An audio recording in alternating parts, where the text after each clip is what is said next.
Hello అండి అందరికీ. విద్యా దృక్పథాల్లో స్వతంత్రం రాకముందు భారతదేశంలో విద్య చార్లెస్ గ్రాంట్ 1813 మరియు చార్టర్ చట్టం 1833 గురించి అయితే మనం లాస్ట్ వీడియోలో డిస్కషన్ చేసుకున్నాం కదా. ఇప్పుడు భారతీయ విద్య మెకాలే మినిట్స్ మరియు వుడ్ తాకీద్ లేదా వుడ్ డిస్పాచ్ గురించి అయితే ఇప్పుడు డిస్కషన్ చేసుకుందాం.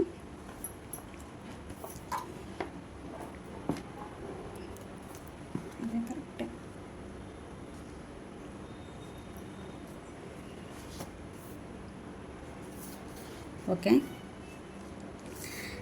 ఇక్కడ చూసుకున్నట్లయితే మనకి 1833 చార్టర్ చట్టం తర్వాత 1834లో లండన్ నుండి మన దేశంలోకి లార్డ్ మెకాలే వస్తాడనమాట. ఎక్కడి నుంచి? లండన్ నుండి 1834లో మన దేశానికి భారతదేశంలోకి ఎవరు వస్తారు? Lord Macaulay. అయితే మెకాలే గవర్నర్ జనరల్ కౌన్సిల్లో న్యాయశాఖ సభ్యుడయ్యాడు. మెకాలే ఇక్కడ గవర్నర్ జనరల్ కౌన్సిల్లో న్యాయశాఖ సభ్యుడయ్యాడు. ఇతనిని ఆనాటి గవర్నర్ జనరల్ అయిన విలియం బెంటిక్ ఏం చేశారు? మనకి ఇక్కడ విద్యాశాఖకు అధ్యక్షునిగా నియమించాడు. ఎవరిని? లార్డ్ మెకాలేను. మనకి ఇక్కడ ఆనాటి గవర్నర్ జనరల్ ఎవరు? ఆనాటి గవర్నర్ జనరల్ మనకి ఇక్కడ విలియం బెంటిక్ విద్యాశాఖకు అధ్యక్షునిగా నియమించాడు. ఎవరిని? మెకాలేను. అయితే ప్రభుత్వం మంజూరు చేసిన ఈ ₹1,00,000 భారతీయ సాంప్రదాయ విద్య కోసం ఖర్చు చేయాలా, ఇంకా దేనికైనా ఖర్చు చేయవచ్చా, 1813లో గ్రాంట్ ప్రతిపాదన అర్థం ఏమిటి అనే అంశాలపై చర్చ జరిపి ప్రభుత్వానికి తగు సలహాలను అందించమని ప్రభుత్వం న్యాయశాఖ సభ్యుడిని ఆదేశించింది. ఇక న్యాయశాఖ సభ్యుడు ఎవరు? మనకి లార్డ్ మెకాలే.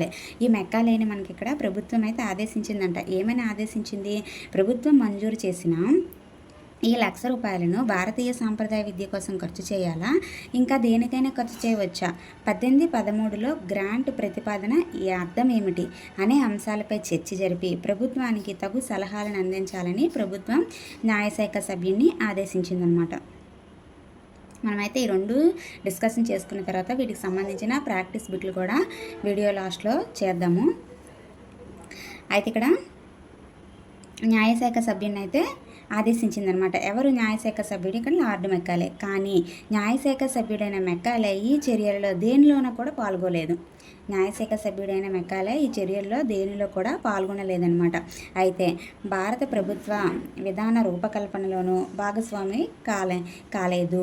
భారత ప్రభుత్వ విధాన రూపకల్పనలో కూడా మనకి ఇక్కడ మెకాలే భాగస్వామి కాలేదు. ఇతడు 1835 ఫిబ్రవరి 8వ తేదీన తన సిఫార్సును ప్రతిపాదించాడు. ఈ లార్డ్ మెకాలే ఇండియాకు వచ్చి ఇండియా మొత్తం విద్య గురించి అన్నిటి గురించి కూడా అతను బాగా పరిశీలించిన తర్వాత ఏం చేశాడు? అతను కొన్ని సిఫార్సులను ప్రతిపాదించాడు అనమాట. ఎప్పుడు?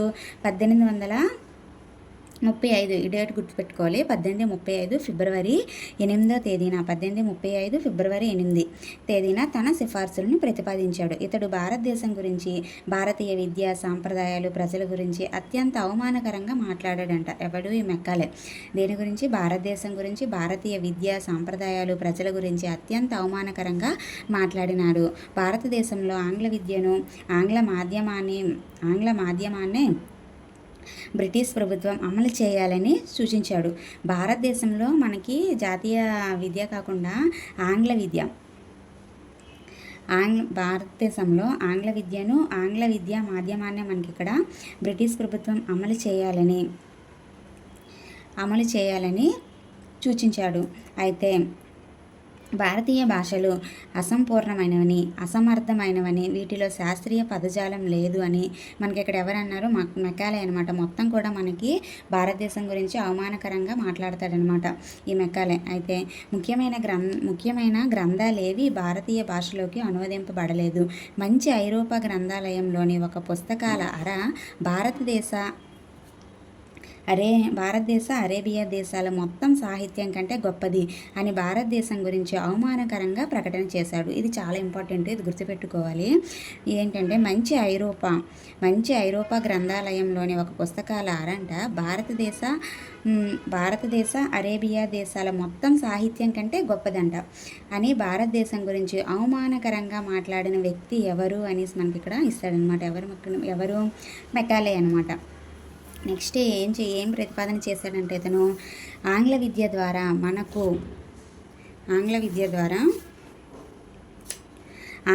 ద్వారా మనకు భారతీయ ప్రజలకు మధ్యవర్తులుగా ఉండే ఒక వర్గాన్ని తయారు చేయాలి అన్నాడంట. ఏమన్నాడు? ఆంగ్ల విద్య ద్వారా మనకు మరియు భారతీయ ప్రజలకు, అంటే అక్కడ ఆంగ్లేయులకు మరియు భారతీయ ప్రజలకు మధ్యవర్తులుగా ఉండే ఒక వర్గాన్ని తయారు చేయాలి. ఈ వర్గం వారు రంగులోనూ రక్తంలోనూ భారతీయులుగానే ఉంటారు. ఆ వర్గం వారంట రంగులోనూ మరియు రక్తంలోనూ ఎవరుగా ఉంటారు? భారతీయులుగానే ఉంటారు. కానీ వారి అభిరుచులు, అభిప్రాయాలు, విలువలు, ఆలోచనలు అన్నీ ఆంగ్లేయులుగా ఉంటాయి అని అన్నాడంట. ఎవరు? మెకాలే. మెకాలే అన్నీ కూడా మన ఇండియా గురించి చాలా అవమానకరంగా మాట్లాడుతూ ఆంగ్ల విద్యనే మొత్తం స్ప్రెడ్ చేయాలని అయితే చూశాడనమాట బాగా అప్పట్లో. ఏమన్నాడు? ఆంగ్ల విద్య ద్వారా మనకు భారతీయులకు మధ్యవర్తులుగా ఉండే ఒక వర్గాన్ని తయారు చేయాలి. ఆ వర్గం వారంట, వాళ్ళు తయారు చేసిన ఆ వర్గం వారంట రంగులోనూ రక్తంలోనూ భారతీయులుగానే ఉంటారు. కానీ వారి అభిరుచులు, అభిప్రాయాలు, విలువలు, ఆలోచనలు అన్నీ కూడా ఆంగ్లేయులుగా ఉంటాయి అని అన్నాడు. ఎవరన్నారు? మెకాలే.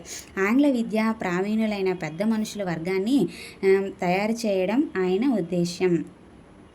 వెస్ట్రన్ ఓరియంటెడ్ జెంటిల్మ్యాన్స్ని ఇక్కడ జెంటిల్మ్యాన్ని తయారు చేయడం ఇతని యొక్క ప్రధాన ఉద్దేశం అన్నమాట. అయితే భారతీయులను దోపిడీ చేయడానికి వీరు ఆంగ్లేయులకు సహకరిస్తారు.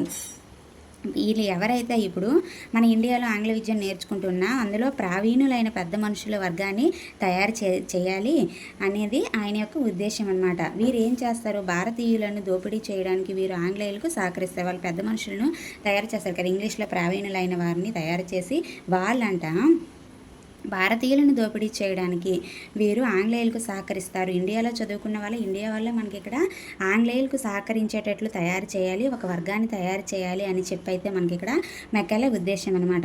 ఇది ఆంగ్ల విద్యను ప్రవేశపెట్టడంలో మెకాలే ఉద్దేశం. ఆంగ్ల విద్యను ఈ విధంగా ప్రవేశపెట్టాలి అని మెకాలే ఉద్దేశం. ఆ తర్వాత ఈ క్రింది మార్పులు అయితే జరిగాయి. ఏంటో చూద్దాం. ప్రభుత్వ నిధులన్నీ ఆంగ్ల విద్యా వ్యాప్తికే ఖర్చు చేయాలి. ప్రభుత్వ నిధులన్నిటినీ కూడా ఆంగ్ల విద్యా వ్యాప్తికే ఖర్చు చేయాలి. మనకి ఇక్కడ భారతదేశంలో విద్యా వ్యాప్తికి ఖర్చు చేయకూడదు, మొత్తం కూడా మనకి ఆంగ్ల విద్యా వ్యాప్తికి మనకి ఇక్కడ ఖర్చు చేయాలి. నెక్స్ట్ భారతీయ సాంప్రదాయ విద్యకు ఏదైనా నిధులు అనేవి ఖర్చు చేయకూడదు. భారతీయ సాంప్రదాయ విద్యకు నిధులు ఖర్చు చేయరాదు, ఓన్లీ ఆంగ్ల విద్యా వ్యాప్తికి మాత్రమే ఖర్చు చేయాలి. సాంప్రదాయ సాహిత్య ముద్రణకు నిధులు ఇవ్వరాదు అని అయితే చెప్పాడనమాట. భారతదేశంలో ఐరోపా సాహిత్యాన్ని, శాస్త్ర జ్ఞానాన్ని వ్యాప్తి చేయాలి. మన ఇండియాలో ఐరోపా సాహిత్యాన్ని, నెక్స్ట్ ఐరోపా శాస్త్ర జ్ఞానాన్ని వ్యాప్తి చేయాలి. ఆంగ్ల మాధ్యమంలోనే విద్యను అందించాలి అని చెప్పింది మనకి ఎవరంటే మెకాలే అనమాట. ఆంగ్ల మాధ్యమంలోనే మనకి ఇక్కడ విద్యను అందించాలని అయితే చెప్పారు.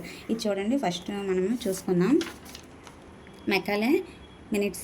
అయితే మనకి ఇక్కడ 1833 చార్టర్ చట్టం తర్వాత 1834లో లండన్ నుండి మన దేశంలోకి లార్డ్ మెకాలే వస్తాడనమాట. ఇతను ఎవరు? న్యాయశాఖ సభ్యుడు అవుతాడు. అయితే ఎక్కడ? గవర్నర్ జనరల్ కౌన్సిల్లో న్యాయశాఖ సభ్యుడు. ఇతనిని ఆనాటి గవర్నర్ జనరల్ అయినటువంటి విలియం బెంటిక్ ఏం చేస్తాడు? విద్యాశాఖకు అధ్యక్షునిగా నియమిస్తాడనమాట. అయితే అతనికి ఇవన్నీ కూడా సలహాలు అయితే ఆదేశిస్తుంది ప్రభుత్వం. కానీ న్యాయశాఖ సభ్యుడైన మెకాలే ఈ చర్యల్లో దేనిలో కూడా పాల్గొనకుండా ఏం చేస్తాడు? 1835 ఫిబ్రవరి 8వ తేదీన తన సిఫార్సులను ప్రతిపాదిస్తాడు. భారతదేశం గురించి అవమానకరంగా మాట్లాడతాడనమాట. అవమానకరంగా మాట్లాడుతూ టీవీ దగ్గర ఉన్నాయి అవమానకరంగా మాట్లాడతాడనమాట. నెక్స్ట్ ఇక్కడ ఇతను ఏమంటాడు? మంచి ఐరోపా గ్రంథాలయంలోని ఒక పుస్తకాలారా భారతదేశ అరేబియా దేశాల మొత్తం సాహిత్యం కంటే గొప్పది అని భారతదేశం గురించి అవమానకరంగా ప్రకటన చేస్తాడనమాట. ఎవరు చేస్తారు? Lord Macaulay. నెక్స్ట్ ఇతను ఏం చేశాడు? మొత్తం కూడా నిధులన్నీ కూడా మనకి ఇక్కడ ఆంగ్ల విద్యా వ్యాప్తిగా ఖర్చు చేయాలి. నెక్స్ట్ భారతీయ సాంప్రదాయక విద్యకు ఖర్చు చేయకూడదని చెప్తాడు. నెక్స్ట్ ఒక పెద్ద మనుషుల వర్గాన్ని తయారు చేయాలి. వాళ్ళు రంగులోనూ రక్తంలోనూ భారతీయులు అయినప్పటికీ అభిరుచులు మరియు అభిప్రాయాలు, విలువలు, ఆలోచనలు అన్నీ ఆంగ్లేయులుగా ఉండాలి అని అయితే చెప్తాడనమాట. నెక్స్ట్ ఆంగ్ల మాధ్యమంలోనే విద్యను అందించాలి అని అయితే ఇక్కడ ప్రతిపాదన చేస్తాడు. ఇవన్నీ కూడా ప్రతిపాదన చేసింది మనకి ఇక్కడ ఎవరు? మెకాలే అనమాట. నెక్స్ట్ మనకి మెకాలే తర్వాత మెకాలే ప్రతిపాదనలను అనుసరించి అందులో లోపాలను సరిచేసి ముందుకు తీసుకువెళ్ళడానికి మనకి ఏమొచ్చింది, వుడ్ తాకీదు వచ్చిందనమాట. దాన్నే వుడ్ డిస్పాచ్ అంటారనమాట. మెకాలే ప్రతిపాదనలను అనుసరించి అందులో లోపాలను సరిచేసి ముందుకు తీసుకువెళ్ళడానికి వుడ్ తాకీద్ 1854 అనమాట. దీన్నే వుడ్ డిస్పాచ్ అని కూడా అంటారనమాట. ఇదైతే మనకి ఇక్కడ వచ్చింది, చూద్దాము. 1853 నాటికి భారతదేశం తూర్పు ఇండియా వర్తక సంఘ పాలనలోనే ఉంది. అవును కదా, 1857 వరకు కూడా తూర్పు ఇండియా వర్తక సంఘ పాలనలోనే ఉంది. 57లో మనకి ఇక్కడ ప్రథమ స్వతంత్ర సంగ్రామం అనేది జరిగింది. 58లో మనకి బ్రిటిష్ పాలనలోకి వెళ్ళి మళ్ళీ 1947 వరకు కూడా స్వతంత్రం వచ్చినంత వరకు కూడా బ్రిటిష్ పార్లమెంట్ ఆధీనంలో మన ఇండియా ఉంది. అంటే వాళ్ళు పరిపాలించారని అయితే ముందు మనం చెప్పుకున్నాం కదా. అయితే ఇక్కడ 1853 ఎవరు, తూర్పు ఇండియా వర్తక సంఘ పాలనలోనే ఉందన్నమాట. వారు భారతదేశ విద్యలో కొన్ని మార్పులు తీసుకొని రావాలని వారు ఏం చేశారు, భారతదేశ విద్యలో కొన్ని మార్పులను అయితే తీసుకొని రావాలని భావించారనమాట. అయితే భారతదేశంలో విద్యారంగ ప్రగతిని అంచనా వేయడానికి, మార్పులను సూచించడానికి ఒక పార్లమెంటరీ కమిటీని నియమించారు. భారతదేశంలో విద్యారంగ ప్రగతిని అంచనా వేయడానికి, నెక్స్ట్ మార్పులను సూచించడానికి ఒక పార్లమెంటరీ కమిటీని అయితే నియమించారనమాట. అయితే ఈ పార్లమెంటరీ కమిటీ తన సలహాలు సూచనలను అప్పటి బోర్డ్ ఆఫ్ కంట్రోల్ చైర్మన్ అయిన చార్లెస్ వుడ్ ఆమోదించాడు. ఈ పార్లమెంటరీ కమిటీ యొక్క తన సలహాలు సూచనలను ఎవరు ఆమోదించారంటే అప్పటి బోర్డ్ ఆఫ్ కంట్రోల్ చైర్మన్ ఎవరు, మనకి చార్లెస్ వుడ్ అనమాట. ఈ చార్లెస్ వుడ్ ఈ సలహాలు సూచనలన్నింటినీ కూడా ఆమోదించాడు. ఇదే వుడ్ విద్య తాకీదు అనే పేరుతో వాడుకలోకి వచ్చిందనమాట.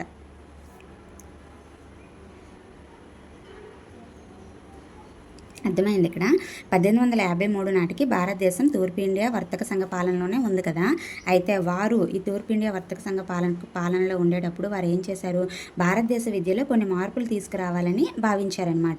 అయితే భారతదేశంలో విద్యారంగ ప్రగతిని అంచనా వేయడానికి, మార్పులను సూచించడానికి ఒక పార్లమెంటరీ కమిటీని నియమిస్తే ఈ పార్లమెంటరీ కమిటీ ఏం చేసింది, తన సలహాలు సూచనలను అప్పటి బోర్డ్ ఆఫ్ కంట్రోల్ చైర్మన్ అయిన చార్లెస్ వుడ్ ఆమోదించాడనమాట. ఈ పార్లమెంటరీ కమిటీ సలహాలు సూచనలు ఇదే వుడ్ విద్య తాకీద్ అనే పేరుతో మనకి ఇక్కడ వాడుకలోకి వచ్చిందనమాట.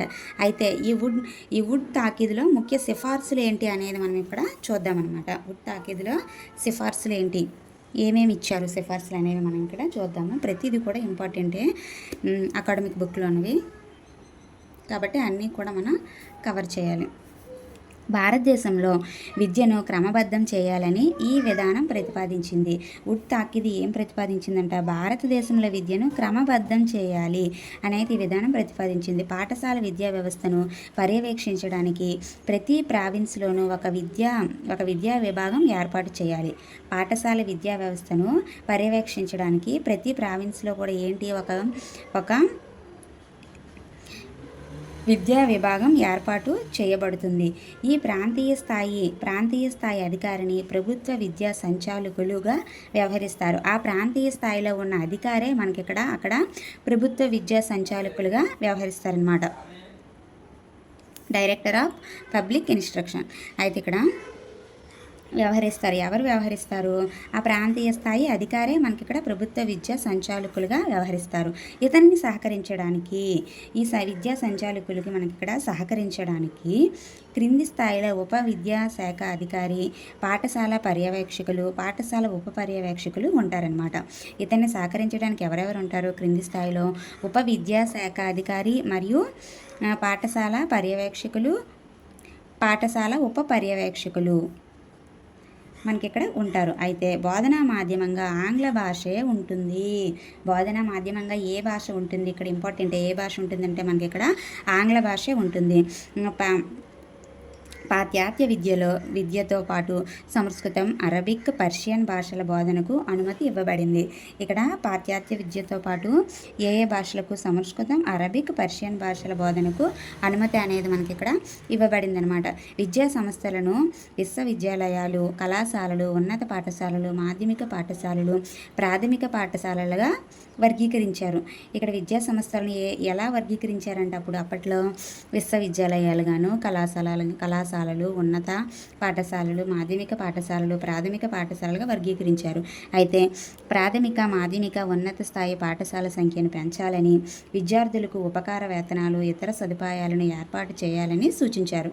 ఏంటంటే చెప్పారు, ఇక్కడ విద్యా సంస్థలను ఈ విధంగా అయితే వర్గీకరించారు కదా, అందులో ఉన్నటువంటి ప్రాథమిక, మాధ్యమిక, ఉన్నత స్థాయి పాఠశాలల సంఖ్యను పెంచాలి, విద్యార్థులకు ఉపకార వేతనాలు ఇవ్వాలి, నెక్స్ట్ ఇతర సదుపాయాలు ఏర్పాటు చేయాలని అయితే సూచించారు. ప్రైవేట్ పాఠశాలలకు ప్రభుత్వం ఆర్థిక సహకారం అందించాలని భావించిందనమాట. ప్రైవేట్ పాఠశాలలు ఉంటాయి కదా, ప్రైవేట్ పాఠశాలలకు ప్రభుత్వం ఏం చేయాలి, ఆర్థిక సహకారం అందించాలని భావించింది. ఈ ఆర్థిక సహకారం పొందడానికి కొన్ని నియమ నిబంధనలు కూడా రూపొందించింది అనమాట. అంటే అన్నిటికీ కూడా ఆర్థిక సహకారం అయితే ఇస్తాము ప్రైవేట్ పాఠశాలకు, కానీ అవి ఇవ్వడానికి, ఆర్థిక సహకారం ఇవ్వాలంటే కొన్ని నియమ నిబంధనలు కూడా మనకి ఇక్కడ రూపొందించింది అనమాట. ప్రతి ప్రాంతంలో ఉపాధ్యాయ శిక్షణ సంస్థలను స్థాపించాలని నిర్ణయించింది. అంటే ఉపాధ్యాయ శిక్షణ సంస్థలను ప్రాంతంలో కూడా ఉపాధ్యాయులు ఉండాలి కదా, పాఠశాలను అభివృద్ధి చేయాలి అని చెప్పింది. అటువంటిప్పుడు ఉపాధ్యాయులు కూడా మనకి ఎక్కువగా ఉండాలని ఇక్కడ ఉపాధ్యాయ శిక్షణ సంస్థలను కూడా స్థాపించాలని అయితే నిర్ణయించింది. వృత్తి విద్యా పాఠశాలలు, కళాశాలను స్థాపించాలని, వృత్తి విద్య కోసం మనకి ఇక్కడ పాఠశాలలు, కళాశాలను స్థాపించాలని సూచించారు. కలకత్తా, ముంబై, మద్రాసులలో విశ్వవిద్యాలయాలు స్థాపించాలని సూచించారు. ఇది ఇంపార్టెంట్ చూడండి. కలకత్తా ఎక్కడెక్కడంటే కలకత్తా, ముంబై, మద్రాసులలో విశ్వవిద్యాలయాలు స్థాపించాలని సూచించారు. శ్రీ విద్యను ప్రోత్సహించాలని భావించింది. ఇది మంచి పాయింట్. శ్రీ విద్యను మనకి ఇక్కడ ప్రోత్సహించాలని భావించింది. భారతదేశంలో విద్యా వ్యాప్తికి బ్రిటిష్ వారు చేపట్టిన చర్యలలో ఇది ప్రముఖమైనది. ఇది అనేది ప్రముఖమైనదంట. భారతదేశంలో విద్యా వ్యాప్తికి బ్రిటిష్ వారు చేపట్టిన చర్యలలో ఇది ప్రముఖమైనది. ఇక్కడ వరకు మనకి తాకిది అనమాట. ఇది గుర్తుపెట్టుకోవాలి. 1854 అనమాట. ఇక్కడ మనకి మెకాలే మినిట్స్ 1835, తాకేది 1854. ఇప్పుడు వీటిపైన ఇచ్చిన బిట్స్ అయితే మనం చేద్దాము.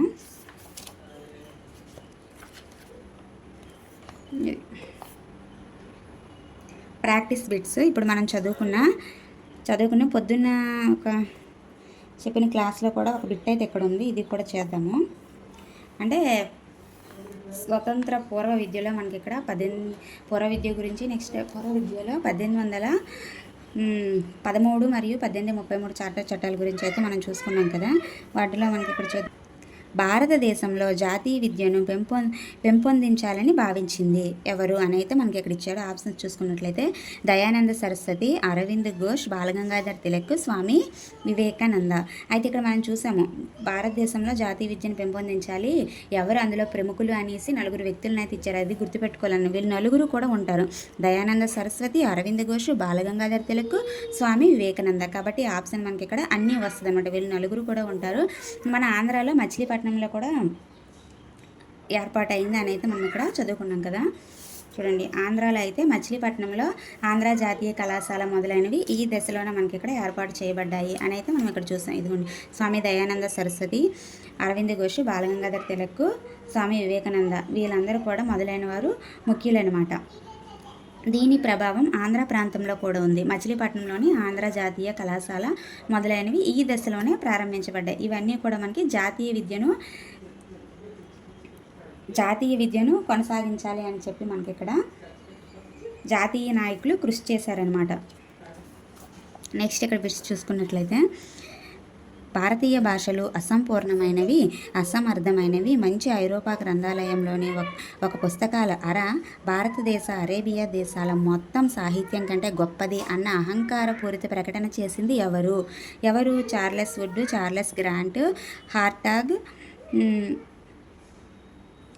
మెకాలే. ఎవరు మనకి ఇక్కడ మనం చూసాము? మెకాలే కదండి, మెకాలే. నెక్స్ట్, ఆంగ్ల విద్య ద్వారా మనకు భారతీయ ప్రజలకు మధ్యవర్తులుగా ఉండే ఒక వర్గాన్ని తయారు చేయాలి. ఈ వర్గం వారు రక్తంలోనూ రంగులోనూ భారతీయులుగానే ఉంటారు, కానీ అభిరుచులు మరియు అభిప్రాయాలు, విలువలు, ఆలోచనలన్నీ ఆంగ్లేయులుగా ఉంటాయి అన్నది మనకి ఇక్కడ ఎవరు? ఇది కూడా మనకి ఇక్కడ Charles would, hunter, Macaulay, Hartog ఇచ్చారు. ఎవరు మనకి ఇక్కడ? మెకాలే. కాబట్టి ఇవన్నీ కూడా మనం బాగా గుర్తుపెట్టుకోవాలి. కలకత్తా, ముంబై, మద్రాసులలో విశ్వవిద్యాలయాలు స్థాపించాలని సూచించింది. చార్లెస్ గ్రాంట్, బార్టర్ చట్టం, వుడ్ తాకీదు, హంటర్. ఇక్కడ ఏంటి మనకి వుడ్ తాకీదులో వస్తుంది కదా మనకి ఇక్కడ కలకత్తా, ముంబై, మద్రాసులో విశ్వవిద్యాలయాలు స్థాపించాలని సూచించింది మనకి ఇక్కడ వుడ్ తాకీదు అనమాట. ఇది నెక్స్ట్ వీడియోతో మనము మళ్ళీ కలుసుకుందాం. Next video Hunter commission Hartog committee గురించి అయితే మనం డిస్కషన్ చేసుకుందాం. మీకు ఈ వీడియో నచ్చితే లైక్ చేయండి, షేర్ చేయండి, సబ్స్క్రైబ్ చేసుకోండి. నెక్స్ట్ వీడియోతో మళ్ళీ కలుసుకుందాం.